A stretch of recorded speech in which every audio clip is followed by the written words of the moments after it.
why Canada continues to suffer such a challenging environment in making money.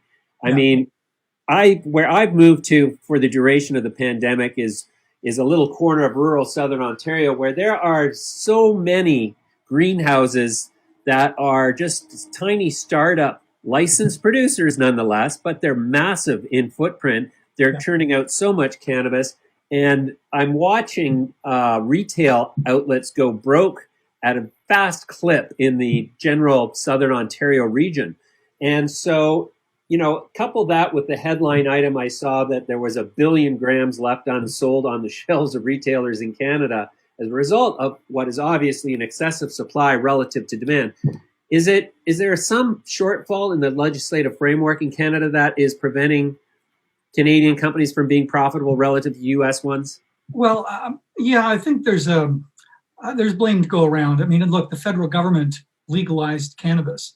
I think when investors and when founders of these companies went to get licenses, there was no gatekeeping in terms of how many licenses are we going to issue relative to our population. We've got 37 million people, and there's over 300 licensees across the country.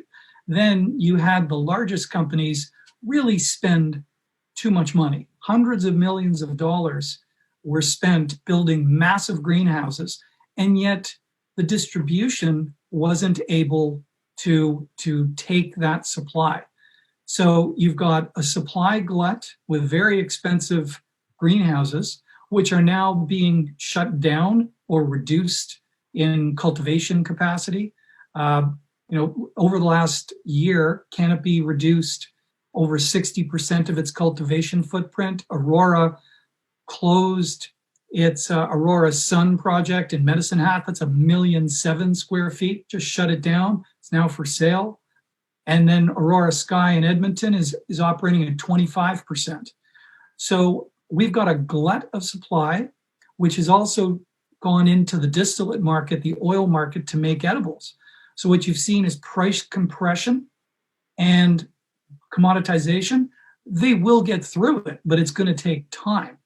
And really, I think the final problem in Canada is the lack of marketing that's allowed. The legislation, this is another key area, and I think this is being discussed with regulators, both at Health Canada and within the government, is by eliminating the ability to market products. The only time you can get information is if you go into a store. Otherwise, this industry, you're relying on word of mouth, which can be suspect, but people need to be educated. It's the naive user that's going to grow this market, and it's not all the illicit market. And you want to compete with the illicit market, except they do a pretty good job of avoiding the rules.